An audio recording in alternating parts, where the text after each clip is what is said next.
ekonomi dari kata oikos dan nomos. Oikos rumah tangga, nomos peraturan, aturan hukum. Jadi secara garis besar diartikan sebagai aturan rumah tangga atau manajemen rumah tangga.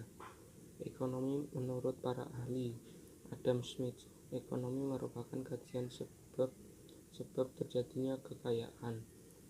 J.P. Say, ekonomi merupakan suatu kajian tentang peraturan yang menentukan kekayaan.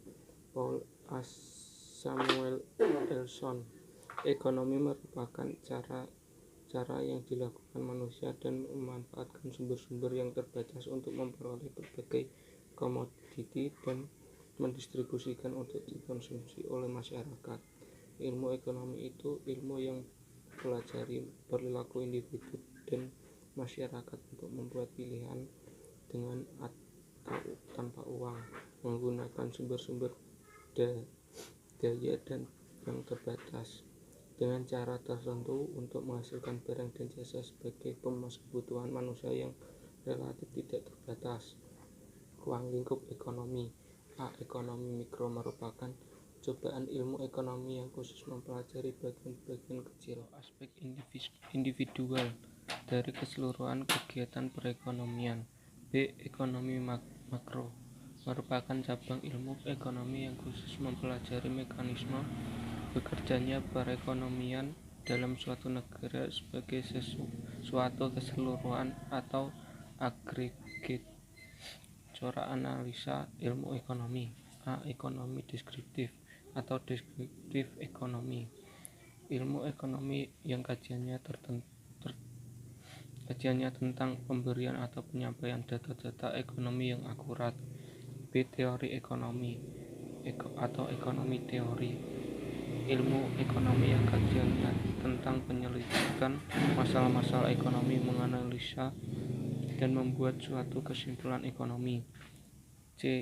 Ilmu ekonomi terapan, ilmu ekonomi yang kajiannya tentang penerapan atau mempraktikkan segala sesuatu yang telah disimpulkan oleh ilmu ekonomi teori. A. Masalah ekonomi modern. 1.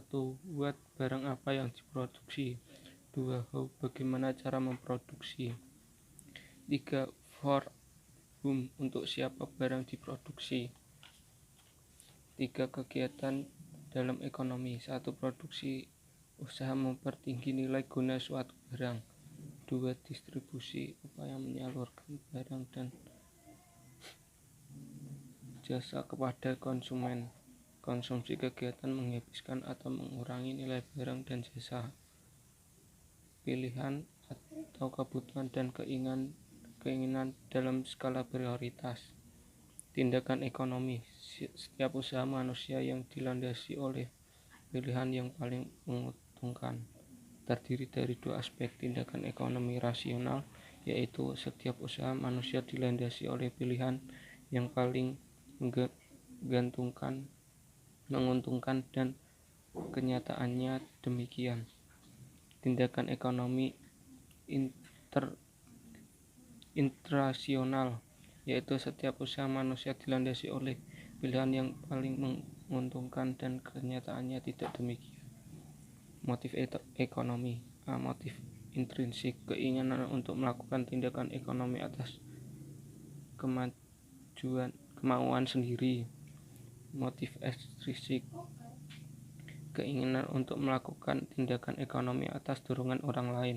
Prinsip ekonomi, berusaha dengan pengorbanan minimum untuk mendapatkan hasil tertentu. Berusaha dengan pengorbanan tertentu untuk mendapatkan hasil maksimum. Skala prioritas. Skala prioritas adalah macam-macam kebutuhan yang disusun berdasarkan kepentingan dari yang paling tinggi sampai dengan kebutuhan yang dapat ditunda pemenuhannya. Skala prioritas kebutuhan. 1. Kebutuhan primer. 2. Kebutuhan sekunder. 3. Kebutuhan tersier. Manfaat skala prioritas. Dengan mengelola keuangan secara bijak, maka setiap kebutuhan yang bersifat penting dapat terpenuhi dengan maksimal. Selain itu, mengelola keuangan dengan bijak dapat membiasakan Anda untuk hidup hemat, teratur, dan melakukan pengeluaran sesuai kebutuhan hingga membantu masa depan kita. Faktor yang mempengaruhi skala prioritas. 1. Tingkat pendapatan. Tingkat pendapatan ini berhubungan dengan kemampuan seseorang untuk bisa membayar atau memenuhi kebutuhan hidupnya. 2. Status sosial. Seorang dalam masyarakat bisa berimbas pada prioritas kebutuhan yang dipilih. Lingkungan sosial. Kehidupan lingkungan sosial masyarakat akan mempengaruhi prioritas kebutuhan hidup seseorang. 5 hal yang harus dipertimbangkan dalam menyusun skala prioritas. 1. Tingkatan urgensi merupakan tingkatan kepentingan pada suatu kebutuhan yang harus dipilih dan harus didahulukan. 2. Kesempatan yang dimiliki. 3. Perkembangan masa depan. Masa depan merupakan waktu di mana kita akan hidup di sana nantinya. Harus dipersiapkan sejak saat ini. Di dalam menentukan skala prioritas, pertimbangan masa depan sifatnya untuk kebutuhan panjang. 4. Kemampuan diri. 5. Pertimbangan dalam berbelanja. Belilah barang yang akan dibutuhkan. Dalam hal ini membantu kita dalam hal penghematan keuangan. Kebutuhan dan alat pemuas. Wujud realitas kelangkaan yang ada di sekitar kita. Masalah kelangkaan. Atas pemuas kebutuhan terbatas. 2. Kebutuhan manusia tak terbatas. Penyebab kelangkaan keterbatasan benda di alam. Kerusakan sumber daya alam karena manusia.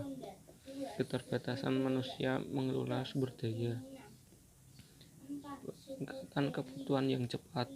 Kebutuhan manusia tak terbatas. Hasrat ini timbul dalam diri manusia jika tidak terpenuhi, mempengaruhi kelangsungan hidupnya. Menurut intensitas. 3. Menurut sifat. 2. Menurut waktu. 4. Menurut subjek. 2. Macam-macam kebutuhan. 1. Menurut intensitas. Primer, sandang pangan papan. Sekunder, perabotan, televisi, handphone. Tersier, mobil, emas. Menurut sifat jasmani, rohani. Menurut waktu, sekarang, akan datang, tak terduga, sepanjang masa. Menurut subjek, individu, kelompok. Ayo kita aplikasikan dalam kegiatan ekonomi kita sehari-hari. Manfaatkan media sosialmu, posting jenis-jenis kebutuhan sehari-hari. Contoh biaya, peluang, dan pilihan. Nurul mendapat 2 tawaran pekerjaan. Tawaran pertama sebagai pelayan toko di dekat rumah dengan gaji Rp400.000 per bulan. Tawaran kedua sebagai pramusaji di sebuah restoran di luar kota dengan gaji 1 juta per bulan. Dengan beberapa pertimbangan ingin dekat dengan keluarga, akhirnya Nurul memutuskan bekerja sebagai pelayan toko. Keputusan Nurul memilih bekerja sebagai pelayan toko telah menghilangkan peluang untuk bekerja menjadi pramusaji yang sebenarnya bisa memberikan pendapatan 1 juta per bulan. Dengan demikian, biaya peluang yang ditanggung Nurul dengan memilih bekerja sebagai pelayan toko adalah 1 juta per bulan.